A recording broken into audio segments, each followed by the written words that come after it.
दोस्तों, यह कहानी है बहू से नफ़रत की, तो पढ़िएगा ज़रूर। बहुत ही अच्छी कहानी है और बताइएगा कि आपको कैसी लगी। मम्मी, मैं कह रहा हूँ ना कि मैं सिया से ही शादी करूँगा, अन्यथा मैं ज़िंदगी भर कुंवारा रह जाऊँगा और यह मेरा अंतिम निर्णय है। अब इस विषय पर मैं आपसे आगे बहस नहीं करूँगा। तभी अभिनव की मम्मी रमा जी ने कहा, बेटा तू समझता क्यों नहीं है? हमने तेरे सामने सिया की जन्म कुंडली पंडित जी को दिखाई थी ना, और उन्होंने सिया की कुंडली में मांगलिक दोष बताया था। अब तू ही बता, सब कुछ पता होते हुए हम तेरी शादी एक मांगलिक लड़की से कैसे कर दें?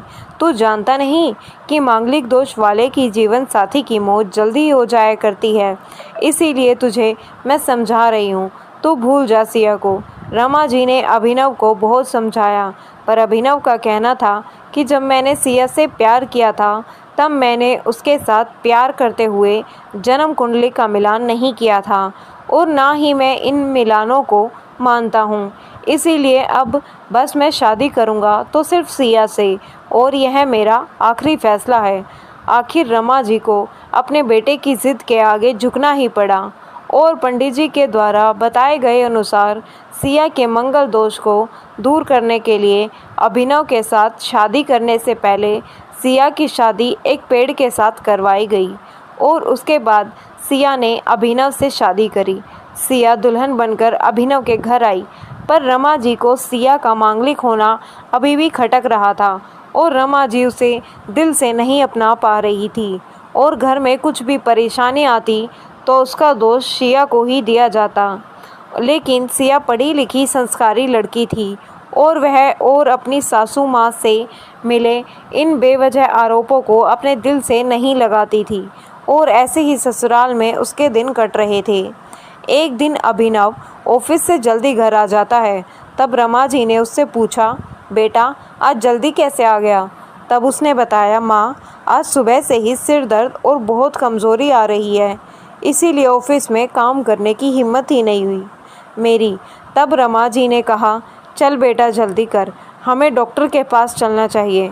तब अभिनव और रमा जी डॉक्टर को दिखाने गए। डॉक्टर को दिखाने के बाद मालूम पड़ा कि अभिनव को पीलिया हो गया है, और दोनों जैसे ही घर लौटे रमा जी ने घर को सिर पर उठा लिया और कहने लगी, जब से यह लड़की हमारे घर में आई है तब से हमारे घर में परेशानियां और बीमारियां भी साथ लेकर आई है। इसके कदम ही अशुभ हैं। अब देखो, इसका मांगलिक दोष हमारे बेटे पर भी असर करने लग गया है। कल को अगर मेरी बेटी को भी कुछ हो गया तो कौन जिम्मेदार होगा? तभी सिया ने कहा, मम्मी जी प्लीज़, और कितना नीचा दिखाओगी मुझे?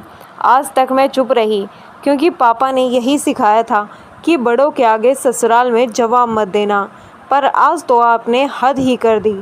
अगर मैं आज नहीं बोली तो ज़िंदगी भर खुद को माफ़ नहीं कर पाऊँगी। मम्मी जी, अगर आप पंडित जी पर भरोसा नहीं करती थी तो उनके कहे अनुसार आपने सारी मांगलिक दोष निवारण की विधि क्यों करवाई? क्यों पहले आपने मेरे पेड़ से शादी करवाई? दोष मेरा मांगलिक होना नहीं है, बल्कि दोष तो मेरा आपकी बहू होना है, क्योंकि घर में जाने अनजाने में कुछ भी परेशानी आती है उसको आप मुझसे जोड़ देती हैं, और जब कोई सास अपनी बहू से सिर्फ नफ़रत कर रही होती है तब यह बहू दोष बेटे बहू को नहीं, पूरे परिवार को परेशानी में डाल देता है, और इस बहू दोष से मुक्ति भी सिर्फ सास ही दिलवा सकती है। बहू को अपनी बहू माने, उसे दिल से अपनाए, उसे भी सम्मान दे, और यह महसूस कराए कि वह भी इस परिवार का सदस्य है। नहीं तो बहू दोष मांगलिक दोष से भी ज़्यादा पीड़ादायक हो जाता है। सिया की कही हुई बातें रमा जी के दिल को झंझोर रही थी, और उन्हें मन ही मन पश्चाताप भी हो रहा था। उस समय उन्होंने सिया को कुछ भी नहीं कहा। थोड़े दिन बाद अभिनव बिल्कुल ठीक हो गया और ऑफिस जाने लगा, और 1 महीने बाद अभिनव की सैलरी भी बढ़ गई। तब उसने घर आकर इसका श्रेय सिया को दिया। जो राम जी बोली, हाँ सही है बेटा, तू तो सारा श्रेय बहू को ही देगा। तेरी माँ का आशीर्वाद भी तो तेरी प्रगति के पीछे रहता है। तेरा साथ तू तो मुझे श्रेय देना भूल ही गया। तब अभिनव ने कहा, माँ इस बार सिया का मांगलिक दोष मुझ पर और न ही मेरी तरीके पर नहीं लगा, और माँ, जब हम बुरी परेशानियों का श्रेय सिया को देते हैं तो अच्छे कामों का श्रेय अभी तो सिया को ही देना चाहिए, तो इसीलिए आज का सारा सिया को जाता है। अभिनव ने हंसते हुए कहा।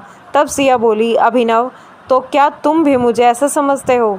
तब अभिनव ने कहा, नहीं सिया, बिल्कुल भी नहीं, बल्कि मैं तो माँ को यह समझाना चाह रहा हूँ कि सुख दुख हमारे जीवन का हिस्सा है और कभी जीवन में खुशियाँ आती हैं तो कभी गम भी आते हैं।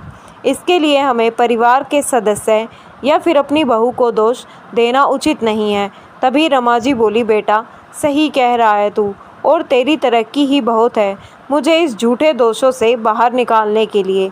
आज मैं यह कसम लेती हूँ कि आज के बाद मैं सिया को किसी भी बात का दोष नहीं दूंगी।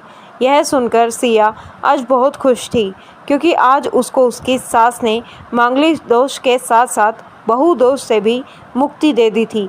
तो दोस्तों, कैसी लगी आपको हमारी ये छोटी सी कहानी? हमें कमेंट में ज़रूर करके बताएं। हमारी इस कहानी का असल ज़िंदगी से कोई भी लेन देन नहीं है और किसी भी भावनाओं को ठेस पहुंचाना नहीं है। धन्यवाद दोस्तों, कल मिलते हैं आपसे एक और कहानी में।